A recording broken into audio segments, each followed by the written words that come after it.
sábado é isso. O sábado é a gente buscar experimentar o que é o reinado de Deus, a santificação de Deus e a bênção de Deus. E ela não é muito espiritual como a gente gosta de imaginar. Ela é muito concreta e tem a ver com vida, ela tem a ver com ordem, ela tem a ver com sustento, ela tem a ver com generosidade, ela tem a ver com hospitalidade. E aí, pessoal, tudo bem? Aqui é o pastor Marcos Botelho. Eu separei, e você vai assistir agora, os melhores momentos de várias lives que eu faço semanalmente sobre interpretação bíblica. Antes da gente entrar no vídeo que eu separei, eu gostaria de dar uma dica para você que gosta desse assunto.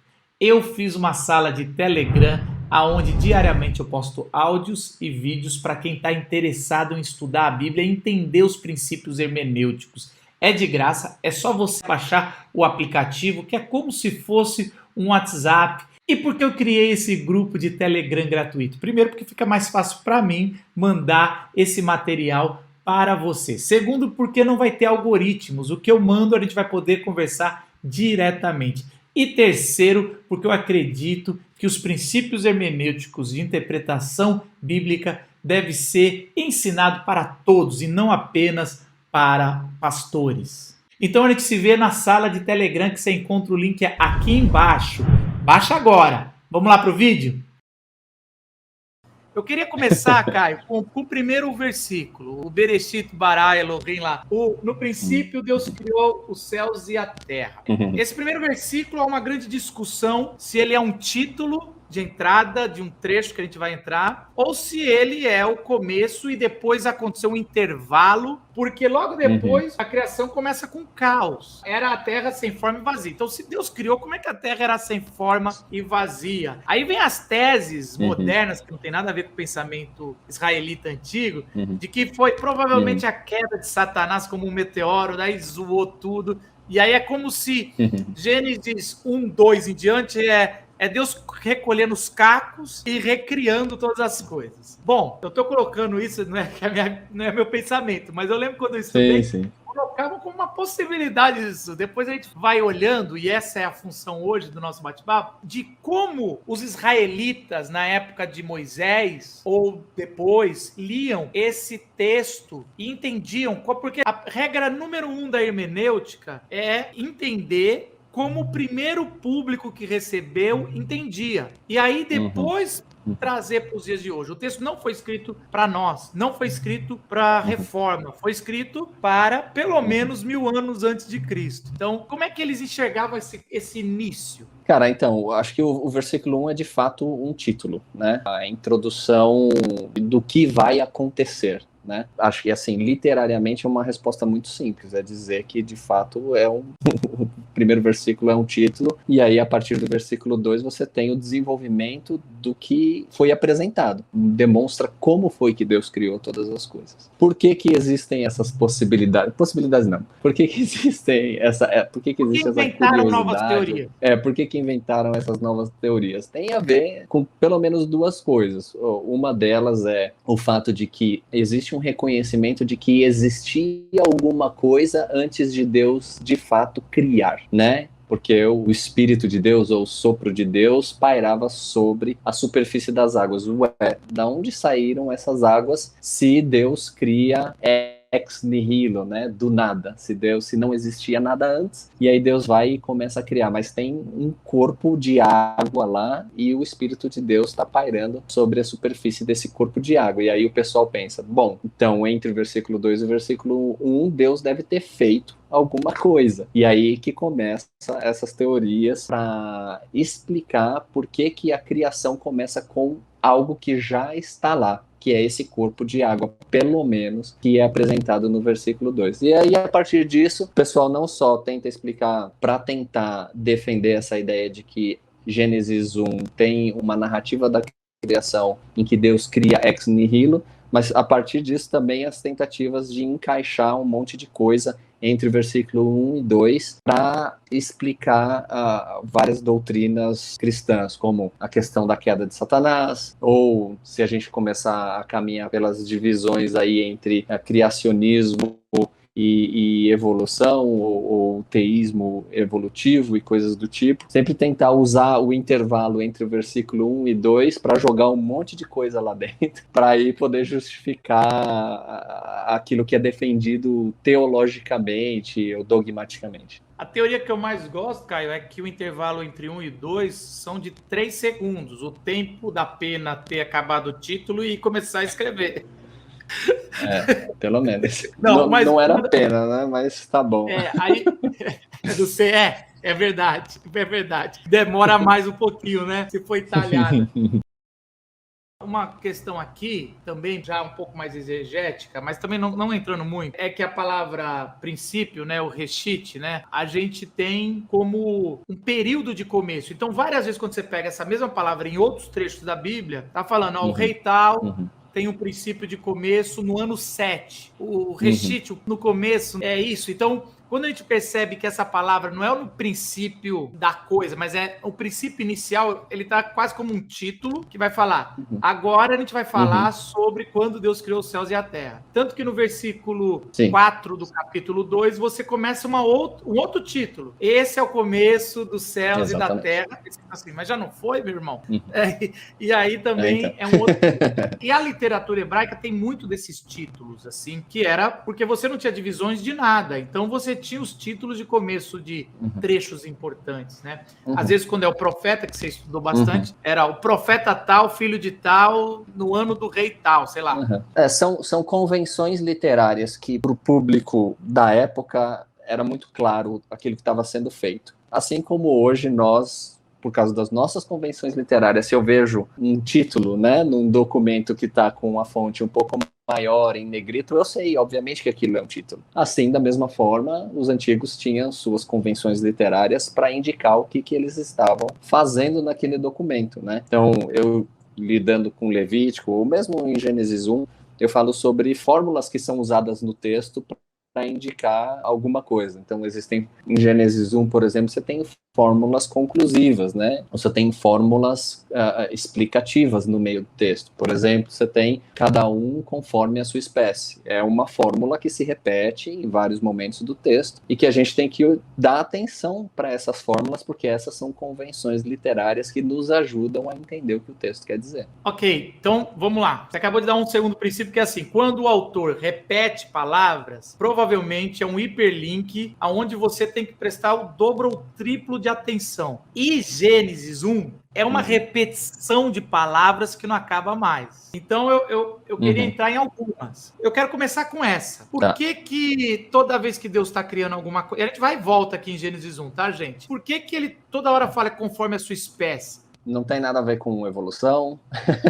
ele usa essa expressão para poder indicar variedade de vida, para poder indicar que existe uma multiplicidade de vida, ou uma biodiversidade, para ser bem claro. Mas, além disso, porque a questão da diversidade ou da biodiversidade em Gênesis é muito importante, mas além disso, pensando em alguns princípios da teologia sacerdotal, que é o que por trás de Gênesis 1, que está por trás de Levítico, a divisão de espécies é muito importante para depois, lá na frente, em Levítico, eles poderem indicar a divisão do que é puro e do que é impuro, e aí vem a explicação do porquê que é puro e porquê que é impuro. Então, é isso que o texto está querendo dizer quando fala cada um conforme a sua apresentar biodiversidade, que é uma questão muito importante de Gênesis 1, porque é variedade de vida, mas também já dá indício de que cada animal pertence a um tipo de categoria que vai ser mais importante lá na frente para indicar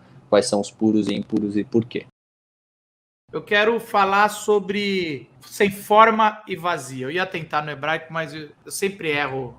Mas aquela expressão famosa, sem forma e vazio. Tohu vabohu. Isso, tohu vabohu. Mas hoje eu fui falar isso e alguém falou, vovô de quem? Eu falei, então esquece, cara, esquece. Vamos falar no sem forma e vazio mesmo. Mas a pergunta é o seguinte, ao longo dos últimos séculos, principalmente um século aí, um pouquinho mais, conseguiu decifrar a pedra de Roseta, achou, né, e conseguiu decifrar os escritos antigos dos egípcios, também achou a biblioteca de Nínive, e outros materiais da Babilônia. E aí você começa a reparar algumas coisas em comum em todos os povos, porque aqueles povos são contemporâneos do escrito de Gênesis, ou pelo menos estão ali sendo influenciados e influenciando os judeus. E como hoje mesmo a gente sendo cristão, a gente pega ideias ou até mesmo conceitos de outros, não precisa ser, porque se divide na nossa cosmovisão moderna, eles tinham muitas coisas em comuns. Então, esse negócio de sem forma e vazio, ou de as águas do abismo, coisa assim, foi encontrado em todos os textos. Então, eu queria que você falasse um pouco mais do que a gente pode aprender com essas descobertas e o que o texto judaico, nesse ponto, nesse começo aqui, se distancia dos outros textos. Sobre a expressão em si, não tem. Claro, todas as informações que apareceram de outras obras literárias da antiguidade, né, contemporâneas ao antigo Israel, especialmente na Mesopotâmia, no Levante, até chegar lá um pouco mais para cima, no Ugarit e no Egito, nos ajudam a entender várias coisas. No caso específico de Tohu Vabohu, a grande questão aí, ou da questão que você mencionou, das águas, como a realidade antes da criação sendo representada pela existência de um corpo, né, um corpo de água ali, e nisso essas outras obras de outras culturas foram bem importantes para apresentar o princípio de que a criação sempre se move de um estado caótico para um estado bem ordenado. E aí está uma coisa muito importante da gente lembrar, que é de onde vem esses conceitos que na nossa cabeça podem ser muito abstratos, né? Você pensar em caos e ordem. A aparição dessa expressão em Jeremias 4 e de forma mais ou menos separada, cada um desses termos aparece em outros lugares no Antigo Testamento, mas realmente no caso de Jeremias 4, 23, se confirmou aquilo que foi descoberto a respeito de um contraste entre caos e ordem. Jeremias 4, 23, diante, né, da destruição ou da iminente destruição de Judá, Jeremias fala que vê a terra sem forma e vazia. E aí depois tem outras descrições ou qualificações daquilo que ele quer dizer com essa expressão, que nos apontam exatamente para um ambiente que está inabitável e é incapaz de sustentar a vida, ou seja, um lugar onde um exército destruindo tudo. A gente está, infelizmente, né, nesse momento, vendo cenas terríveis na Ucrânia, e que se o exército russo tivesse acesso completamente livre, eles iriam destruir tudo e a Ucrânia se tornaria um Tohu Vabohu, ou seja, um lugar sem forma e vazio, no sentido de completamente destruído, e não é capaz de sustentar a vida. Acho que a grande questão, quando a gente pensa no contraste entre caos e ordem, pensando no antigo Israel e nessas outras culturas, tem muito a ver com isso. Um contraste entre um ambiente em que não há vida e a impossibilidade de sustento da vida, para um ambiente em que há vida, né, e que a vida pode ser sustentada. Deixa eu falar uma coisa sobre o Jeremias 4, 23. Isso foi muito interessante quando eu estudei. Percebi que há uma descriação ali. A narrativa dele é uma narrativa que inverte a criação e que com isso a gente vai ver uma descriação, né? Então o processo ali, pelo menos se é isso que eu entendi, o Caio, você pode me corrigir se eu estiver errado, é que quando nós não temos Deus, ou quando o pecado prospera e o caos vai vir e vai tudo que Deus colocou em ordem, vai ver uma descriação. Então ele vai tirando tudo que está ali em Gênesis 1 e invertendo. Está quase como dizendo, o Gênesis 1, 2 pode voltar. Toma cuidado, porque isso é o caos pleno e o que não é bom. Seria mais ou menos isso que Jeremias está fazendo ali poeticamente, mas trazendo isso também, né? Eu acho que o seu microfone na verdade, tá fechado. Toda essa dinâmica de criação do caos para a ordem, ou de descriação da ordem para o caos, tá nessas... Sai um pouco e entra. Agora, com um delay muito grande. Eu vou trazer aqui algumas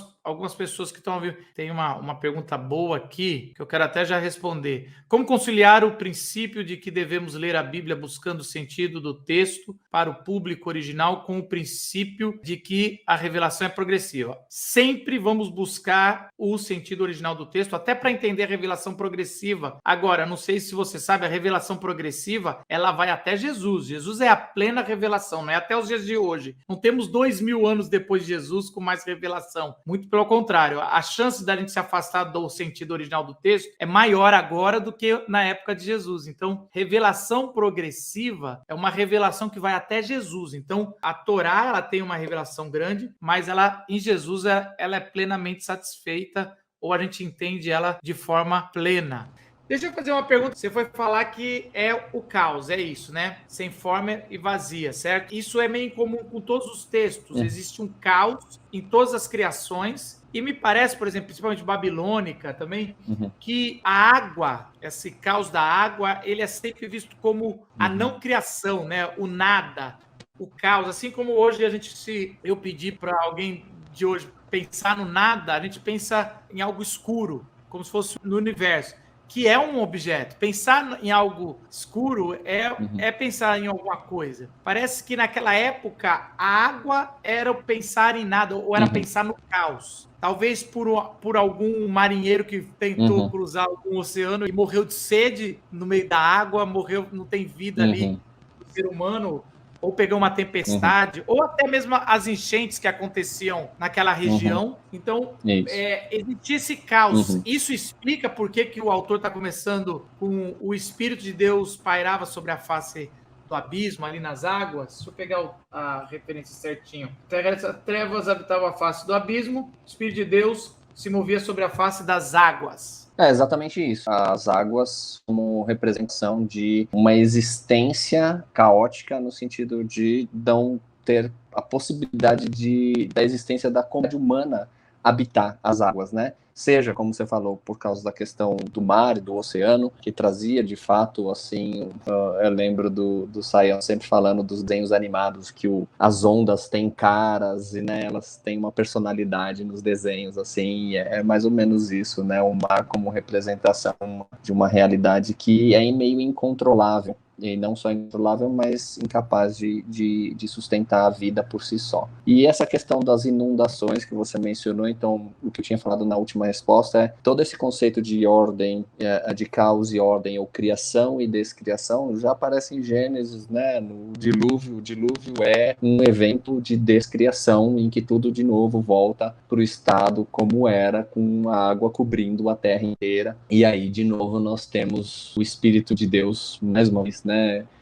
pairando ou pelo menos agindo para que a criação volte a seu estado de ordem para que a vida seja sustentada. Pô, show de bola. Agora, isso já queima um montão de conjecturas que faziam os teólogos mais modernos sobre Deus não cria o mal, não pode ter o mal ou a morte antes do pecado. A gente vai ver que o caos está lá e, na verdade, ele não destrói o caos. O caos continua lá. Tem várias figuras, até da besta do mar, ali em Gênesis 1, que ele está contendo. E não ver isso é não ver parte da criação que o autor de Gênesis 1 quis mostrar, que é o que você falou, não é? Ele separou, tá segurando o caos lá, e quando chegou em Gênesis 6, ele viu que o pecado estava grande, ele falou, vou soltar a minha mão. É quase que assim, vou tirar esse sustento. E você vai ver a água invadindo o que ele tinha feito na separação ali das águas no segundo dia. Então, isso já quebra, né? Muito desse negócio de não tenho. Sempre teve ali, algumas consequências da antivida sempre teve ali. E aí eu quero fazer uma pergunta que não tem nada a ver com Gênesis, mas quero saber a sua opinião. Por que lá em Apocalipse 21 ele vai resolver isso? Porque ele fala assim: aí o mar não existe mais. Lá no começo, quando ele fala, quando chega a Nova Jerusalém, o mar não existe mais. Coisa que deixa muito apavorado. O drama de todo surfista. Fala um pouco sobre isso. Porque, assim, essa é uma coisa que eu não tenho essa resposta. Por que na criação ele não quis resolver, mas pelo menos João narra ali que no final ele vai resolver isso, ou na verdade ele vai dizer assim, ó, essa ameaça nunca mais vai ter. Acho que tem mais a ver com isso, cara. Existe agora uma realidade em que essa ameaça da antivida ou caos não vai mais estar presente. E quando a gente olha, pensando no evento do dilúvio, a gente também tem essa promessa de Deus, né? De que nunca mais essa ameaça vai, de fato, colocar em risco a ordem da criação ou colocar em risco a vida da criação. Então, seja em Apocalipse 21, ou seja pensando em Gênesis aí 1 até 11, existe também essa promessa de Deus, ou essa garantia, essa aliança que Deus faz de nunca mais colocar a criação em risco, que é mais, obviamente, em Apocalipse 21 a coisa se torna mais certeira, mais gráfica e mais interessante. Mas é bem legal você ter trazido Apocalipse também, porque, por exemplo, em Apocalipse também não tem sol, né? Deus é a luz, né, que brilha. A gente não precisa mais de sol. E aí a gente tem uma questão interessante em Gênesis 1, que é a separação entre luz e escuridão antes da criação dos luminares, ou seja, do Sol e da Lua, os corpos celestes que são aqueles que nos promovem, ou aqueles que providenciam a luz, né, para a gente. Então, que luz é essa? Também é a luz da presença divina, assim como lá em Apocalipse. Em Gênesis 1, aquela primeira luz que aparece no primeiro dia, na separação entre luz e escuridão, aquilo ali é um aspecto da própria presença divina, entrando na criação, por assim dizer, para tornar a criação possível, porque é o primeiro elemento que acontece em Gênesis 1, separação entre luz e escuridão. E é interessante que João vai pegar no seu prólogo também, falando que Jesus era a luz, né? Depois ele vai trazer, o João no prólogo, ele vai fazer um paralelo muito grande com Gênesis 1, trazendo muito sobre luz ali. E aliás, fica a dica aí para quem está nos ouvindo, lê Gênesis 1 e 2 e lê os 3 últimos capítulos de Apocalipse. Faça isso, vai explodir tua cabeça. Você vai ver muita coisa dobrando certinho aí. Aliás, no Salmo 36, Caio, o salmista vai puxar muito sobre o Éden, sobre a glória de Deus, e uma hora ele fala assim, eu olhei para a luz e vi a luz, Senhor. Foi muito, e quem lê isso, não entende, como assim? Ele está querendo dizer assim, eu olhei para o sol e aí cheguei que não é o sol, ou para a luz que vinha do sol e não vi o sol. Eu vi a sua luz, porque o senhor tá... As outras nações falavam que adoravam o sol, ele fala que adorar o sol, a luz, o sol só foi feito no 4º dia. Aliás, ele colocar o sol e a lua e as estrelas no 4º dia, isso é uma das diferenças das outras criações, né? Ele dá uma desmerecida nos deuses das nações vizinhas, dizendo, meu irmão, tá só no 4º dia, meu Deus tá muito antes. Exatamente, assim, existe uma intensidade em não usar o termo hebraico para o sol, exatamente para fugir dessa ideia. E aí, olha que importante, por que é bom não colocar lá o termo sol, não só no 4º dia, mas também no primeiro dia, porque existe a criação, a separação de luz e escuridão no primeiro dia. Por que não já chamar aquilo de sol? Porque o texto quer indicar que a própria presença de Deus que se faz real ali na presença da luz, e que isso não tem a ver com o sol, mas é uma outra presença que não a presença do sol, mas que é luz também e é a indicação da presença divina na criação. Agora, por que o Espírito de Deus paira sobre a face do abismo? Ou a face das águas, ali é o Tahum, não lembro se é ali que tá, mas ele vai pairando ali. Por que ele faz isso antes de começar a criar com a palavra, né? E Deus disse, que é tão importante. Por que essa expressão tá ali? E alguns perguntaram aqui no comentário se o pairar é chocar como uma galinha, que a gente sempre ouve isso de algum pastor teólogo que vai falando e vai contando isso. O verbo em si não indica chocar. A grande questão, e a gente atribui a relação da ação que é designada pelo termo hebraico ali, com aves, porque tem a ver com o movimento de ar, que é o movimento típico da asa, né, de uma ave quando ela vai pousar. Não é quando ela está pairando, plainando, mas é quando ela está... Quando aquela ave está vindo de cima a baixo, e ela chegando perto de alguma coisa começa a abrir as asas mais forte para não se chocar com o objeto. Então é esse tipo de movimento. E aí entra uma questão muito importante que eu apresento o Gênesis, a presença de Deus na criação, em Jesus, não só com a luz, mas também na criação, ou seja, todo esse movimento de ar. Então você tem lá o espírito ou o sopro de Deus pairando sobre a superfície das águas, e logo depois a gente começa o processo criativo a partir da fala de Deus. Então eu não separo essas duas coisas. Eu não separo o sopro de Deus lá no começo com o processo criativo que é por meio da fala. Na verdade, o que o texto está querendo indicar existe algo saindo de Deus e que está passando por aquilo que vai se tornar a criação, e agora eu vou te falar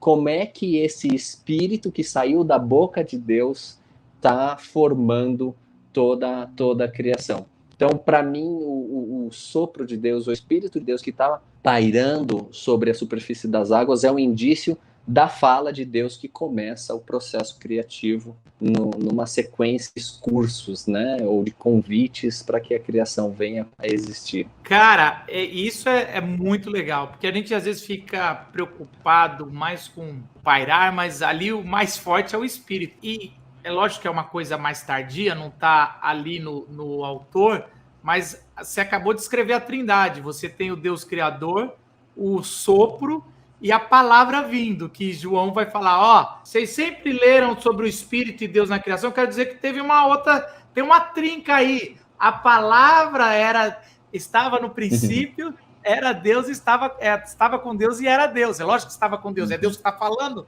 Então é muito interessante isso, como João está falando, você via o Espírito, você via o Criador, mas eu quero dizer que tem um terceiro elemento ali, que era a palavra. Eu não, e olha que eu já estudei bastante, eu nunca tinha reparado isso, que também tem uma defesa ali da Trindade. Eu não faço essas implicações teológicas aí de Trindade. Nem precisa. Mas você traz um elemento importante, que é associar a palavra com um elemento divino, como um elemento divino. E aí é um aspecto muito importante, porque nós, como cristãos, a gente tem muito medo de panteísmo, né? A gente tem medo porque a gente sempre quer fazer uma separação entre criador e criatura, e criador e criação, mas quando a gente percebe que é a própria palavra que forma esse sopro, né, o Espírito de Deus, ela é um elemento divino que entra na criação e que começa a fazer parte dessa criação para que a criação venha a acontecer. Bom, eu dei uma caída, mas eu acho que eu peguei aí. E eu acho que é interessante, Caio, não é o nosso papo hoje, é que várias vezes o Antigo Testamento vai se referir à palavra como um elemento de emanência, com vontade própria. Então fala assim, a palavra ainda não foi ao profeta, ou aquele momento ele não tem com Samuel, tem com vários personagens bíblicos, falar a palavra não chegou, eu acho que é com Abraão que fala, a palavra não apareceu visivelmente, quase como assim, a palavra se ouve, não se aparece, né? Então você vai lendo no Antigo Testamento essa personificação da palavra e outros elementos, como a glória também tem uma imanência ali muito forte. Eu não lembro, mas tem mais pelo menos umas 2 ou 3 que a gente vai reparando, que vai ganhando essa forma, e que todos os autores do Novo Testamento vão unificando essas imanências ou essas personificações em Jesus. É muito interessante isso. Por isso até que eu falei que é uma referência, mas dá a impressão ali que quando a Trindade está ali, eu sei que a Trindade veio ainda depois do Novo Testamento, pelo menos do jeito que a gente entende, mas tem ali um elemento interessante. Agora, Caio, por que o autor, lá, vamos ser conservador, ok? Lá, Moisés, depois seus discípulos, as gerações que vieram, por que eles decidiram enquadrar em 7 dias? Por que isso acontece em Gênesis 1? Essa divisão, sendo que 7 dias é assim, para nós modernos é difícil, porque se o sol foi criado no quarto, o que é dia antes disso, né? Então, assim, por que ele faz isso? 7 dias é um elemento litúrgico muito importante. A gente tem isso, não é um aspecto exclusivo do Antigo Israel. Você tem, tanto na experiência religiosa do Império Neobabilônico, então, por exemplo, né, o famoso documento Enuma Elish, que era lido no primeiro dia do ano, ele fazia parte de uma liturgia que tomava um tempo de 7 dias, ou a consagração, né, de templos em alguns lugares do Antigo Oriente Próximo demoravam ou eram feitos durante 7 dias. Então, a consagração do tabernáculo em Levítico é feito num período de 7 dias, a consagração do templo é feita num período de 7 dias. E o que a gente vê, então, na criação é um processo litúrgico, ou um movimento litúrgico, e isso entra uma questão muito importante do significado que o texto dá para a própria criação. O significado que o texto quer dar nesse processo de 7 dias é que a criação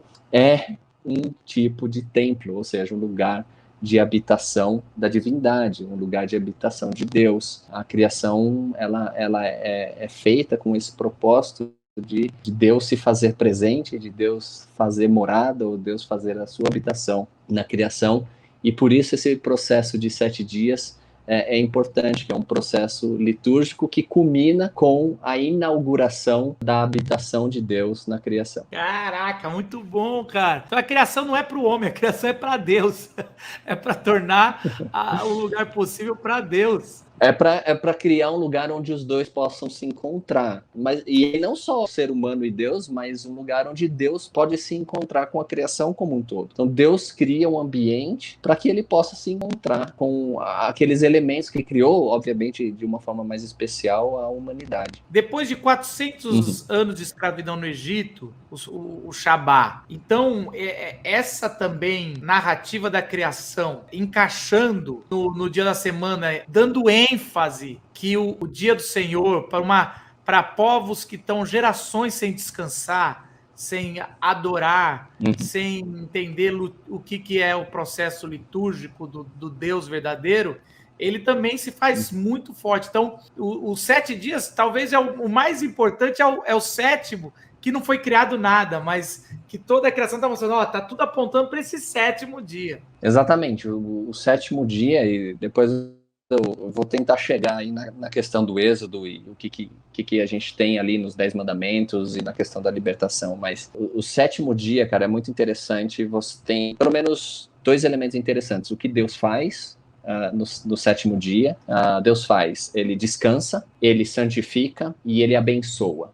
São essas as 3 ações de Deus no 7º dia. E essas 3 ações, elas estão revelando o que é o 7º dia. A segunda coisa, antes de eu esquecer, é que o 7º dia não tem a fórmula conclusiva. Foram-se a noite, o dia, o 7º dia. O 7º dia não tem fim. Então, esse é um elemento bem importante. Então, o que Deus faz no 7º dia? É importante que o 7º dia tem sol, mas não tem tempo definido. E o dia 1 não tem sol e tem tempo definido. Para confundir a nossa cabeça, para a gente perceber que o texto ele não obedece muitas das nossas categorias, então é por aí. Mas o fato de Deus descansar, o fato de Deus santificar e o fato de Deus abençoar o 7º dia é esse elemento que é muito esquisito, porque Deus, na verdade, deveria descansar na criação, num espaço. Deus deveria santificar um espaço, que é o templo ou o santuário, e Deus deveria abençoar a partir de um espaço. Mas Deus faz isso no tempo, cara. Isso é muito maluco, não é normal, tá? Só que por quê? Deus faz isso porque o tempo, muito diferente do espaço, ele não é limitado. É como se Deus estivesse falando, eu vou habitar, né? Descansar no 7º dia tem a ver com habitar, tem a ver com reinar. Deus está, na verdade, descansando num trono. Então Deus mas é a partir do 7º dia que existe um elemento novo no reinado de Deus, e é nesse 7º dia que ele encontra o seu ponto de habitação, e é nesse 7º dia que ele revela o que é a sua bênção. E a sua bênção tem a ver com todo esse processo criativo, todo esse processo litúrgico que culmina com variedade de vidas ou essa biodiversidade, que culmina com Deus oferecendo um grande presente para toda essa vida, que é recursos de sustento, né? Deus, ele não só cria todas as coisas, no sexto dia, no final, depois de ter criado a humanidade, ele fala, e aí, o que vocês vão comer? Eu dou para vocês, e ele oferece lá os recursos necessários para sustentar a vida. Então, o descanso de Deus, ou seja, a sua habitação, seu reinado e a sua bênção no tempo, é uma forma de eliminar qualquer limite espacial para a ação de Deus, para o seu reinado, para a sua habitação, e mostrar que a sua bênção é muito concreta, ela não é abstrata, ela tem a ver com todo o processo da criação, que culmina com vida e sustento de vida. E a gente deveria pensar muito nisso, porque nós estamos vivendo, de acordo com Gênesis 1, no sétimo dia. E aí entra toda essa questão do êxodo. A experiência do descanso no sábado, no Shabat, é a experiência, pelo menos em algum momento, de como a vida foi planejada por Deus. Eu falei no curso de Levítico, e Gênesis tem muito disso, é uma visão microscópica. Existe uma experiência microscópica no sentido, microcósmica, né? É um pequeno elemento a partir do qual você tem que interpretar a realidade como um todo, e o sábado é isso. O sábado é a gente buscar experimentar o que é o reinado de Deus, a santificação de Deus e a bênção de Deus. E ela não é muito espiritual como a gente gosta de imaginar, ela é muito concreta, tem a ver com vida, ela tem a ver com ordem, ela tem a ver com sustento, ela tem a ver com generosidade, ela tem a ver com hospitalidade, porque Deus nos recebe como um anfitrião na casa dele, oferece um banquete, que é a comida. Então todas essas coisas estão lá, e tudo isso acontecendo num período de tempo, cara. Isso é muito legal. Agora, Caio, você falou sobre governo, né? Que Deus criou o homem e a mulher para governar sobre a criação. Mas parece que Gênesis 1 não começa Deus entregando o governo para o homem. Parece que tem uma divisão, tem outros governantes aí que tá em Gênesis 1, que não é a gente não é o centro desse troço aí, não, mano. A gente não é o que manda em tudo, não. Pois é. Muito legal, né? Na verdade, você tem os verbos usados para falar sobre a ação da humanidade com relação à criação, é o dominar e sujeitar. São verbos bem problemáticos se a gente não entende qual é o processo criativo daquilo que está acontecendo. A gente vai, obviamente, aplicar uma noção muito negativa para esses verbos que não está no texto. Os verbos são fortes, são sobre ação forte, mas não necessariamente negativas de sujeição imposta, e como se pudéssemos fazer qualquer coisa para o nosso próprio benefício em detrimento da criação. Não tem nada a ver com isso. Mas é muito legal, né? Você lê no dia 4 que Deus cria os corpos celestes e fala, você vai reinar, cara. Então, para o ser humano, Deus usa o termo dominar e sujeitar, mas ele usa o termo bem específico sobre reinar ou governar para os corpos celestes. Você é o luminar maior, que é o Sol, né? Você vai reinar durante o dia, e a Lua, o luminar menor, vai reinar durante a noite. E reinar, e aí voltamos para a questão do tempo. Porque os corpos celestes, mesmo lá em Gênesis, no dia 4, em Gênesis 1, especificamente eles reinam o dia e a noite a fim de separar o tempo litúrgico. Existe um propósito, esse reinado dos corpos celestes. Aí volta para aquela ideia de que o reinado deles é uma expressão do reinado de Deus, estabelecendo os tempos litúrgicos quando os antigos israelitas iriam experimentar a presença de Deus, o reinado de Deus, a vida que Deus tem a oferecer para eles. Então, usando aquilo que você falou, né, a gente não está no centro disso aí, a gente faz parte desse processo, somos criaturas, isso é muito importante, compartilhamos muitos elementos com toda a criação, desde o pó da terra até os animais, e por sermos criaturas, também compartilhamos elementos do divino, porque ele se doou, ele se entregou, ele se envolveu com a criação a fim de que nós pudéssemos existir. Eu queria que você falasse um pouquinho da expressão imagem e semelhança, porque no sexto dia, isso é muito legal. Esses dias eu estava ouvindo o Tim Mack lá do Bible Project falar, ele estava falando sobre... Alguém perguntou para ele por que Deus, no Antigo Testamento, em Gênesis, tem preferência para o segundo filho quando toda a tradição era pro primeiro. E aí perguntaram, começou isso em Caim? Aí ele falou, não, começou na criação, no Gênesis 1. Ele primeiro deu o reinado celestial para os astros, e o segundo reinado é nosso. Então a gente é o segundo ali rei a ser criado, mas a gente ganhou a primazia da bênção. Cara, isso aí explodiu minha cabeça. Eu falei, caramba, eu jurava que era em Caim e Abel, e tava lá já antes, e na verdade até no dia 6,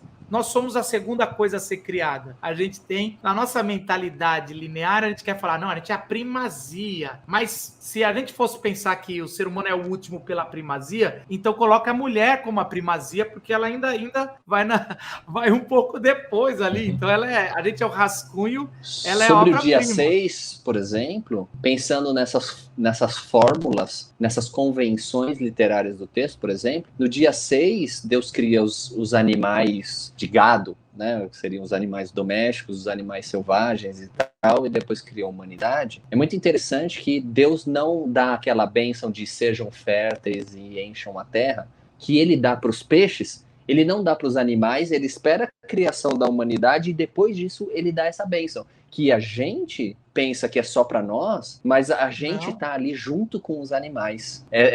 Nós somos alvo dessa bênção do dia 6 como parte, como animais, como parte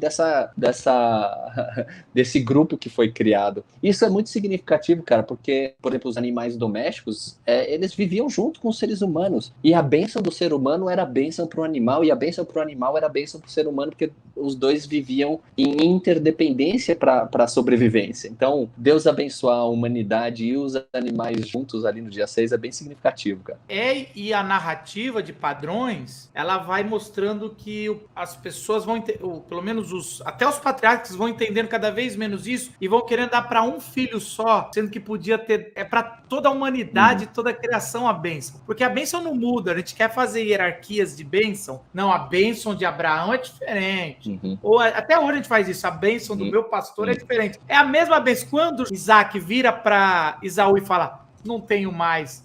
Era para Isaú falar, lógico que você tem. Olha todo o nosso passado, depois todo mundo recebeu. Tá falando que não tem mais, só tem para Jacó. E essa é a importância de Gênesis 1, para a gente entender o princípio, as origens, para aonde era tudo para ser feito. Porque a gente quer pegar padrões depois da queda, mas o padrão está em Gênesis 1.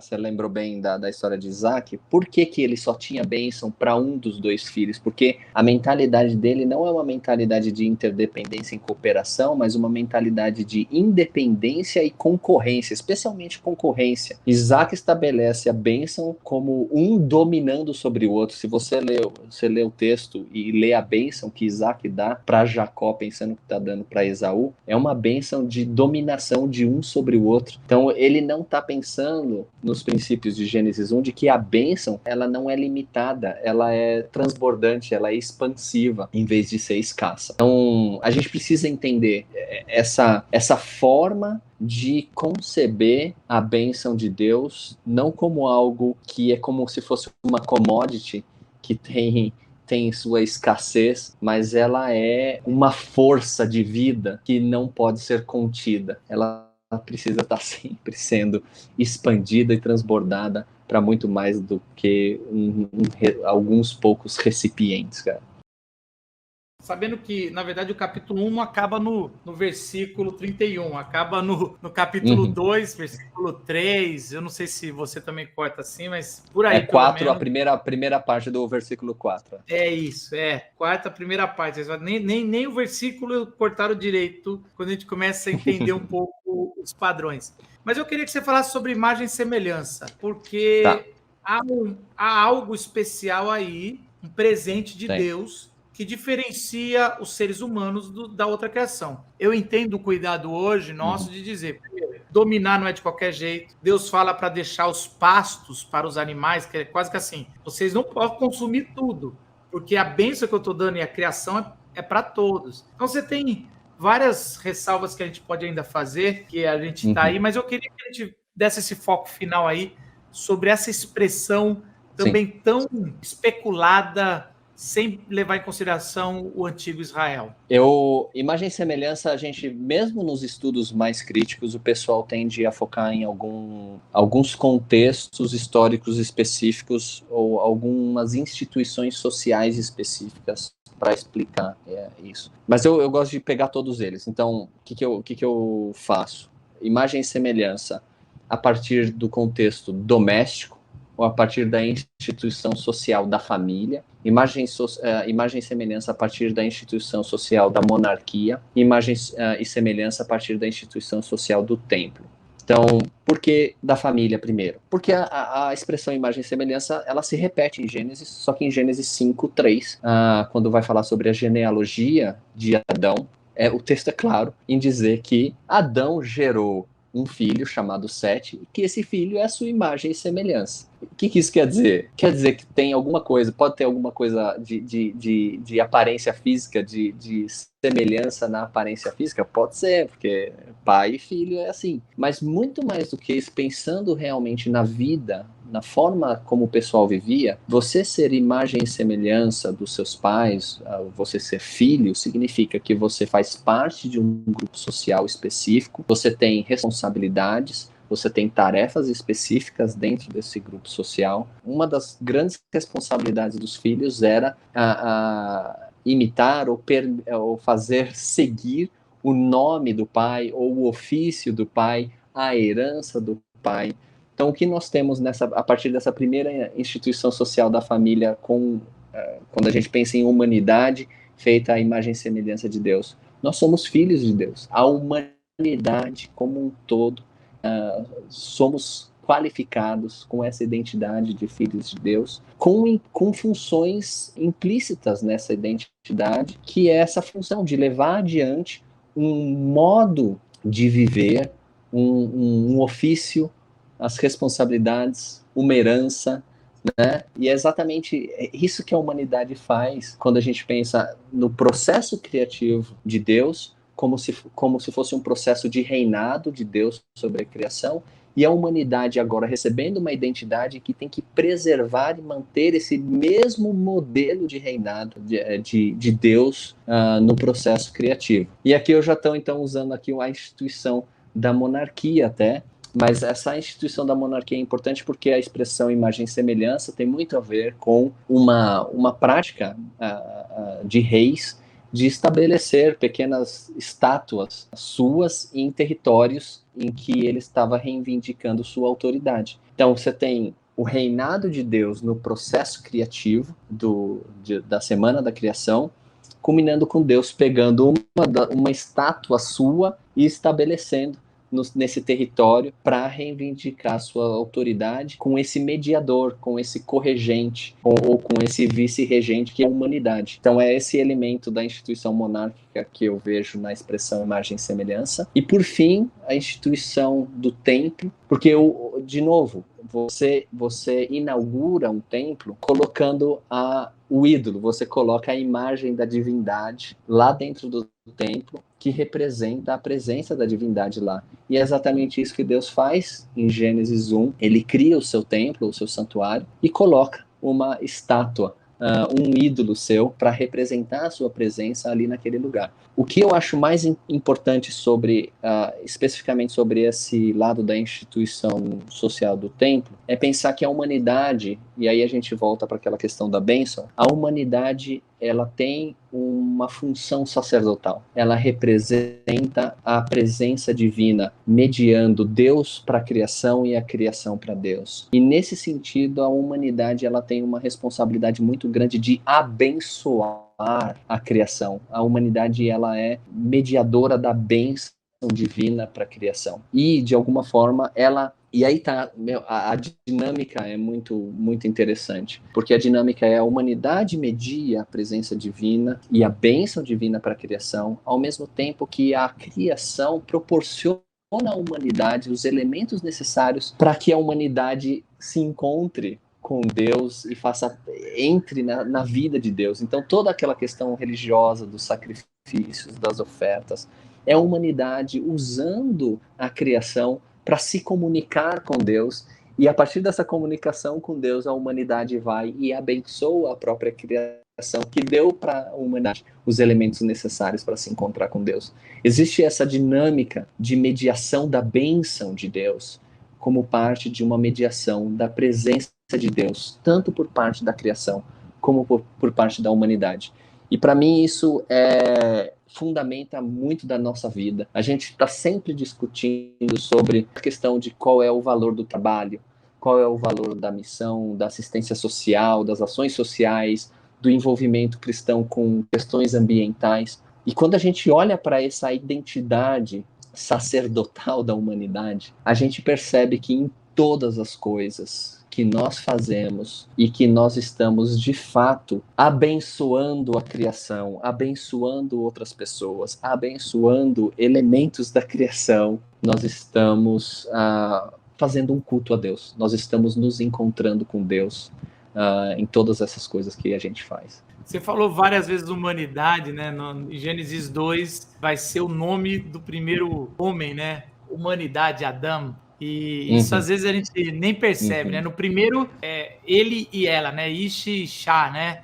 Fez. Mas no segundo ele já põe o termo Adão, que foi transliterado como Adão, mas depois do Éden, os tradutores escolheram filho do homem, ou filho dos homens. Então lá em Gênesis 6 tem as filhas dos homens, mas é a filha de Adão. Então assim, isso a gente perde pela É muito difícil, né? É muito difícil decidir em qual ponto a gente transforma o termo Adão de humanidade para se tornar um nome próprio. Eu passei por essa dificuldade traduzindo o texto de Gênesis ou propondo, né, traduções para o texto de Gênesis. Em qual momento a gente faz essa transferência? É muito difícil. Não, e na verdade a dificuldade é porque o autor não quer que faça isso. Ela deveria fazer parte do significado. É isso, o autor não quer que faça isso. O autor ele quer que tenha essa ambiguidade, ele está fazendo isso. Eu lembro nos meus estudos do Evangelho de João, tem aquela Bíblia, né, que bota em cor diferente o que Jesus fala, e várias vezes João tá pondo Jesus falando e ele entra no comentário dele e não dá para saber, mas peraí, o que é Jesus, o que é João? E João, eu fico imaginando que ele tá rindo lá no céu, falando, eu não quero que vocês saibam o que é meu, porque na verdade é o testemunho de alguém, então ele faz essa mistura e tem muito. Aliás, isso é uma coisa boa. Eu até estou chamando o Carlos Caldas para falar um pouco sobre tradução, que ele participou da tradução da NVI. Eu acho que a transliteração só causa um mal, porque assim, tudo que é transliterado pega vai para um outro rumo, né? Mas eu entendo, é difícil fazer essas opções, até porque todo nome no Antigo Testamento tem isso, não é só Adão, todo nome. Os nomes já. As narrativas, elas são todas indiretas, ou uma boa parte das narrativas são indiretas. Você pega o livro de Ruth, em vez de usar nomes próprios, colocar a tradução dos nomes, você entende a história muito melhor. E a questão é que hoje o pessoal ia falar que é spoiler, né? Porque os nomes são spoilers do que vai acontecer no roteiro. E aí Totalmente. Isso já não pode mais. Então bota o nome, porque se você traduzir qualquer nome ali, no começo já tá uma prévia do que vai acontecer com esse personagem. Aliás, essa é uma técnica que eles usam na minha aula sobre narrativas, a gente fala muito sobre isso, sobre essa linguagem direta, como o autor coloca em nomes de cidade, em descrição física, né? E até no nome os spoilers da história e tudo vai.